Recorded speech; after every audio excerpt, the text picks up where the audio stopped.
Every day begins like the one before, hoping that today you become something more. I get so nervous as we pass in the hall. I cast a smile, but you can't see me. Why don't you look at me? I've tried to be as open as I can. Why don't you look at me? I'm tired of being the invisible man. The invisible man.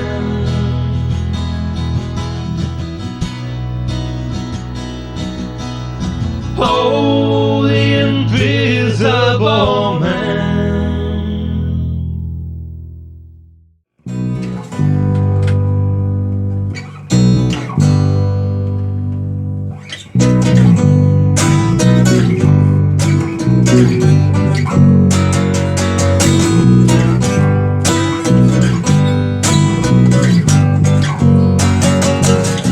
You're sitting alone in a room, I remember the view of you, straight through to you. That target that doesn't sit still, that shouldn't be real. The stranger will find you still, and it's time that you knew there's someone there who's searching for you, and it's time that you believe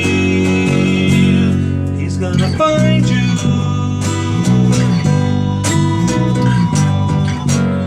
He's gonna find you.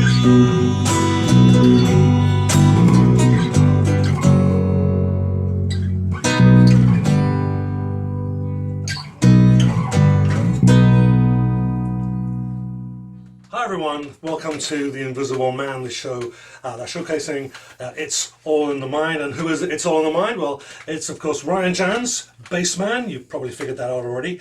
And I'm the lead singer and guitarist, Mark David Stallard, and yeah, you know what, we're actually going to be talking about some of our music, a little bit of the background of some events that we've been to, and a whole load of other things. And quite frankly, we don't really have a plan. This conversation could go anywhere and everywhere, so stay tuned. It's liable to surprise all of us. It was a few weeks ago, Ryan and I were just reminiscing about a gig we did back in 2014. It was a fun show at the Cavern right here in Winnipeg. It was one of those venues that have a name that was brilliant. So it's a great name because for me, because it was where the Beatles played in Liverpool, and I always wanted to play at the Cavern and play a few Beatles tunes. So how did we get that gig? Like any working musician in the business, I had another project on the go, and it was more of a hard rock and metal project. And what ended up happening was everyone in that band except for me couldn't make that gig, couldn't make that date, and so the band member who had booked us said, "Hey, would your other project like to play at the Cavern for our gig? Otherwise, we got to bail." I said, "Sure, why not?" And will they let us play? And yeah, there's no reason why not to. I mean, the Cavern hosts Soul Night, for goodness sake. So yeah, hey, why not? We'll give it a shot, and that's how that came about. Yeah. So that was I was thrilled. I mean, my experience and knowledge of the Cavern was really just what I said about the Beatles. Yeah. So it was actually quite surprising when we saw the lineup. Because we're those of you who are obviously tuning in know the music there. And I think one of the banners here says a cocktail of pop, folk and jazz and it turned out that we were not opening. I like to do the opening because we're a softer sound, but we were middle of right between two fairly heavy kind of groups. Yeah, sandwiched between a screamo and then an ethnic metal, hard rock, definitely hard rock, more towards the metal side of the spectrum, and then there was us playing our Beatles and all that, and yeah, with my fancy ovation, you go, rock your hair, Yeah, it was a good time. Yeah, it definitely was a good time. Yeah, I remember, once I'd seen the lineup and we looked into these two groups, I think I went quite pale. And Paler than normal. we realised what we let ourselves into is that there are going to be all these hairy, tattooed, heavy metal headbangers, I guess I would have kind of referred to them, at least not to their face. And I was thinking, and I remember saying, Ryan, I think we're going to get lynched. I don't know if we're going to survive this. I think my response to that is James has 2 free beer tickets for you when Mark was gone. Yeah, off to the bar he went. So I don't do that. If he's going to get thrashed. It was after the show, just for I don't drink when I'm working. Although I did do that once and I forget the words, so I don't do that anymore. No, at that point, I think I had probably played the Cavern about a dozen times with the other project, and so I was familiar with the space. But then a thought occurs to me: how are we going to get our drummer at the time? His name's Dan, wonderful drummer, just a great guy. He's a fairly older gentleman, and I was really concerned that my biggest concern was not that we were going to die at the end of the night, but how is poor Dan going to get his kit up and down the suicide staircase? And for anyone who hasn't had the privilege of hauling gear out of the Cavern at 2 a.m, the stairs are like tiny, and they go like they're ladders. They're basically a ladder, like a tilted ladder. So it's not. I was concerned that Dan was not going to make it, but that was normal for most of our gigs. We were worried about whether Dan was going to make it. Yeah, it was. I remember turning up for that show, and we had to go down the back lane. It wasn't very well lit. And there was really isn't. There was really rough looking guys having a smoke out the back, and we were carting our stuff in, a little bit worried, is this the right place? But obviously we survived. Everyone there actually ended up being phenomenally nice and really helpful. It has a very deceptive. So the look and the feel of the Cavern are very like gruff metal. Or someone's shooting heroin in the bathroom, like and ODing, and the green room. We'll pull up a picture of that green room, and it looks like something right out of like an episode of Dexter, and and sticky. The floor is always sticky, and but everybody else there is like the club owner James is outstanding. He'll help make sure you get paid. He'll make sure that he does hand out free beer tickets. Not the best beer, but I mean he does hand out free beer tickets. So it's like, hey, right on. And like even just setting up, and everyone's always like super nice, even though a lot of guys have really long hair down to here, and tattoos and piercings, and just phenomenally great people to play with. But the reputation kind of precedes the. There's like, just play and get off, So if I remember, I will maybe overlay the picture of the green room. Yeah. Now, the picture that we'll be putting up, or have put up, it doesn't do it justice, because when we turned up on that night, and this is the first time I'd seen the place, it's about an 8x8 room, I think, and then there are little odd vents or something, and they're all kind of sticking out to make the room even smaller. Every kind of protuberance, probably, and the ceiling is not level. It's like is a ceiling, and then it's got like 3 or 4 drop vents and stuff like graffiti that. everywhere. Yeah, and the other band had all of their boxes and equipment. They had the bass drum case and everything in there. All these cases everyone was like, hey, where are we going to put our stuff? And it really, actually, and the green room is really just like 2 or 3 feet from the curtain, and that's the back of the stage. So you couldn't open the curtain to see what was going on. Yeah. And so it was really tight, to say the least. And when it finally was our turn to go on, and excuse me as we're breathing in, trying to squeeze past each other, finally getting on the stage and for me, it was looking at the audience, whereas to my eyes, my naive eyes, they were long-haired and tattooed, and I'm like, oh no. I don't know how well our music's going to go down here. How well it will be received. But then they started singing along the Beatles songs that we covered, right? So so actually when I put up I started setting up, I remember the guy that was helping us with the stage, and it wasn't James, it was someone else. And he was looking, and looked at my guitar, I picked up the guitar, he goes, oh, that's your guitar? That's interesting.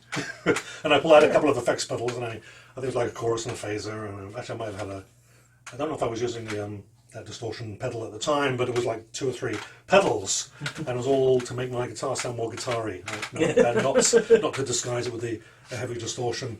And I got some eyebrows, and I'm really starting to get worried. We start warming up. We sounded good.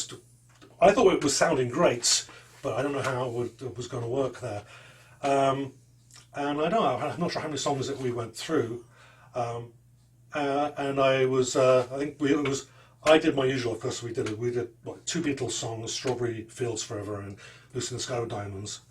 And of course, the first one, I forget which one we did first, but the first one that we did, it was like people stopped talking and they turned around and they looked at us. Yeah. And we had I had 4 or 5 people at the front there with the cameras taking pictures of us. I assumed someone was taking some video. I haven't found any posted online, but they had taken lots of pictures. And I'm thinking, they love us. They really like us. Yeah. It is actually a deceptively good room. I found it always difficult with the other projects. Hey, I'm coming we're playing a gig. Where are you playing? The Cavern. Oh, I don't know if I can make it. It's like, it's not as bad as it sounds. And of course, I'm married to Jessica now, but she was my girlfriend at the time, and I'm trying to get her to come out to a show. I was like, it's at the Cavern. It's like, it's not as bad as it sounds. And then she pulls me over, midway through the second set on one of the other projects, and she goes, "It is as bad as it sounds." I love you.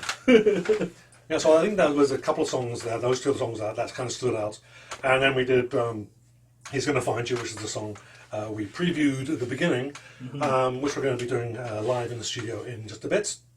And again, we were getting some attention, and it was after we were finished, then we got the usual applause.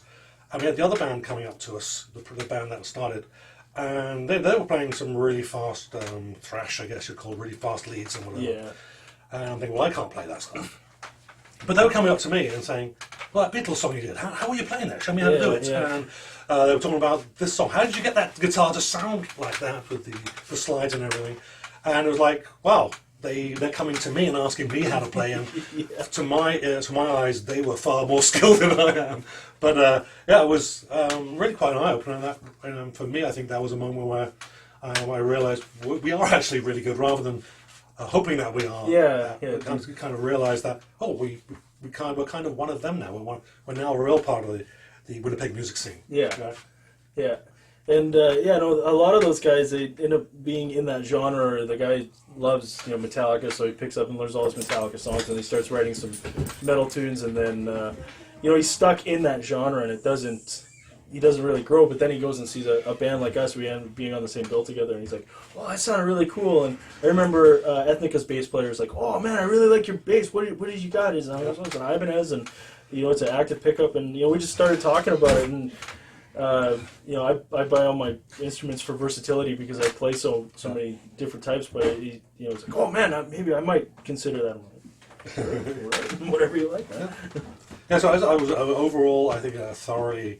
Well, actually, there was one thing was we got paid, which is not. Was we got paid, and that's why I'm dishing out the money because we were getting our stuff back out into the cars and whatever. While that third band was playing, and then because we got the money came out, and then I'm dishing out, realizing, oh shit, I've lost a 20. If you remember this, I'd lost the money, and I couldn't find it. I was holding the money, I lost it, so I'll take the loss.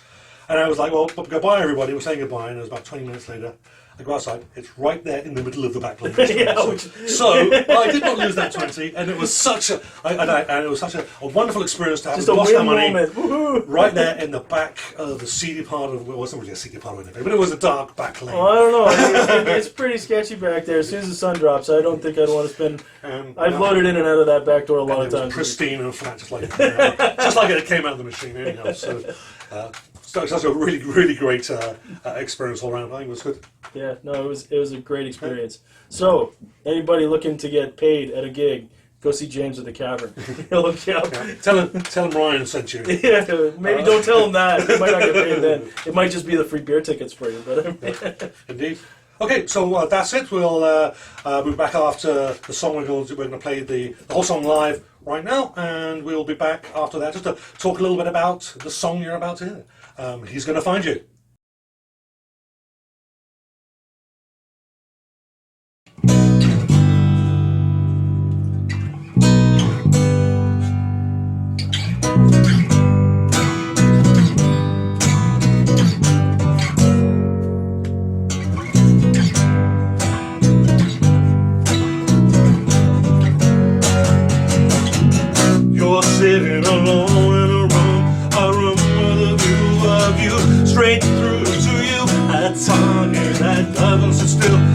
shouldn't be real. The stranger will find you still. And it's time that you knew there's someone there who's searching for you. And it's time that you believe he's gonna find you.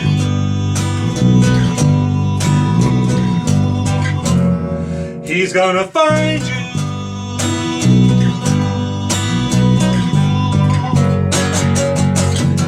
Your secret will soon be revealed. It will be revealed. You can't resist his skill. He knows how to make you talk. He doesn't want you to talk. He wants you to die, Mr. Bond. And it's time that you knew there's someone there who's searching for you. And it's time that you believe he's gonna find you.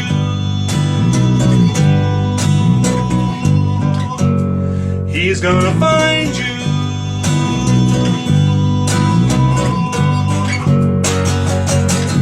It's futile trying to hide, 'cause there's nowhere to hide, and you can't hide inside your own head.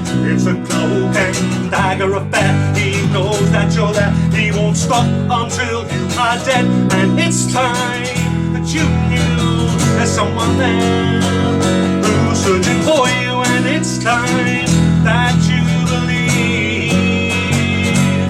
he's gonna find you.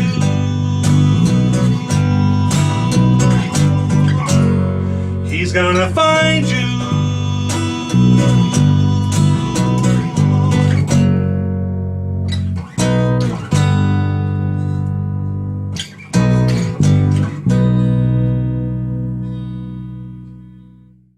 Okay, well, welcome back. I hope you enjoyed the tune. So, He's Gonna Find You is what as I call it, the Bond song. For obvious, there's second verse for sure kind of gives it away when we Bond. But I don't know. You don't know the history of this. I don't think I've talked about this. But when I write a song, as you know, I mean, the same way we write songs when we're jamming is one of us will come up with a tune or some chords or a chord progression or a bass line, and we jam until I can find the melody, and then I'll write the lyrics around that melody. So that's kind of pretty much how I usually write a tune. And so with this one, I had the He's Gonna Find You. So you know, he's gonna find you, and it sounds good. But actually, what it was originally going to be about, it would be about a girl who was really depressed and will find her lover. Right. So and then so it was That makes sense why you have so much sort of a minor feel to it, right? He's gonna find you, and I played it. And I can't remember what the lyrics were at the time, but that early version, and I played it to my wife, and she says, "Wow, that sounds like you're stalking her. That's really creepy." It's like he's stalking her. Hey, if Sting could get it, I mean, come on. And so I'm like, "Yeah, right." Now she said it out. Now she said it. Now it's all I can think of. Wow, this is really creepy. So. I took that away, I guess, and I can't remember why. We were going through the 50 years of Bond was just coming up, and it just kind of fit in there with having Bond in there. Yeah, no, it fits really well. I remember the first time we ever played it in my basement, and it was.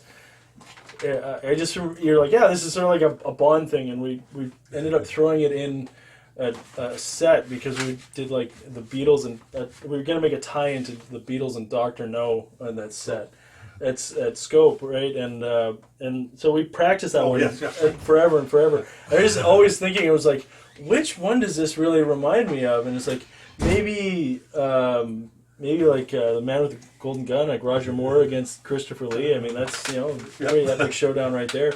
But it just fit. It just really fit. And immediately thought Bond in my head, and every time we sort of announced it as the Bond song, or this is sort of like a James Bond song, the next it's set like a Joe Black. Someone come up and say, "Oh man, that James Bond sound, that was really cool. It really sounded like a Bond theme." I'm like, "Oh, good." Well, actually, last time I was at Joe Black, I was introducing it. This is the Bond song, and someone went out, "Yes!" Was it Shalim? No, it was Chris. You give him his $10 or I wasn't expecting that. So there's a couple of guys obviously that become very good friends of ours. Goes pretty much turn up at every show. So hi Chris and Shalim. Thanks for showing up. Guys. Great. This show's dedicated to you. Why not? Okay, it's an afterthought. There you go. It's an afterthought, but we said it anyway. So there you go. So We'll mail you the $10 in the mail. You have, but if you get the check, you have to scream at every show now. That's the deal. No, scream anyway, because you're not getting a check because I'm cheap. Okay, I think that's pretty much all I've got. I could go through some of the chords, but I think we'll save that for another day. So some of the tricks I do to get it to sound nice and jingly. But I can talk about that another time. So I think that's how the show's going to go forward. I think that at some point we'll get some. We'll end the show with a song that's requested by a fan. So maybe Chris or Shilling can pick the song we'll close on for the next show, or whoever. We'll rehearse it so it sounds good, and we'll do it live in the studio.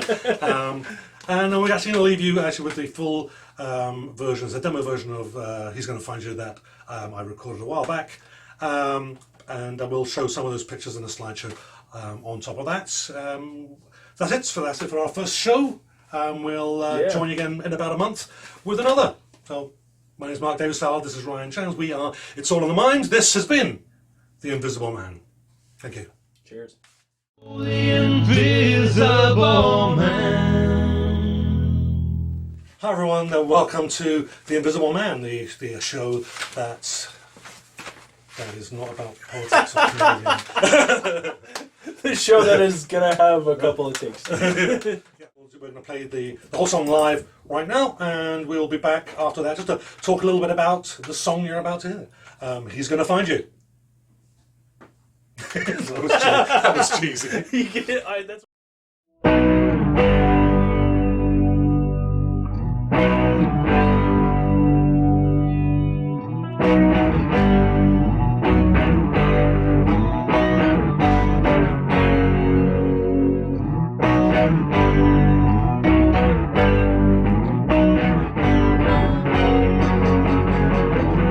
You're sitting alone in a room with a view straight through to you. A target that doesn't sit still, that shouldn't be real. The stranger will find you still, and it's time that you knew there's someone there who's searching for you, and it's time that you believe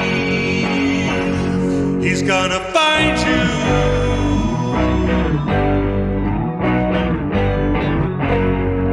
He's gonna find you.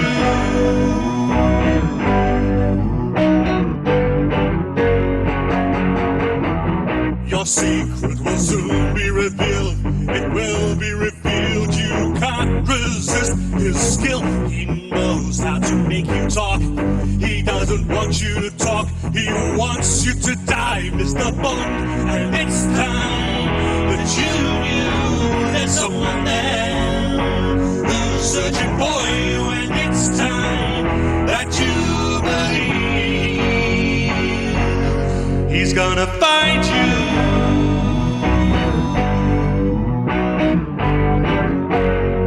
He's gonna find you.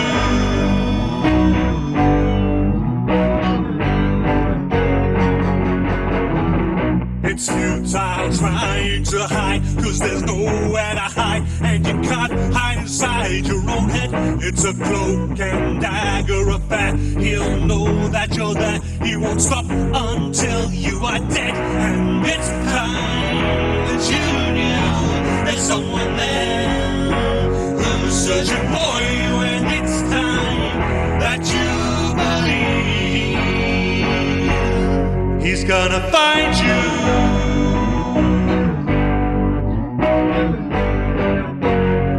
He's gonna find you.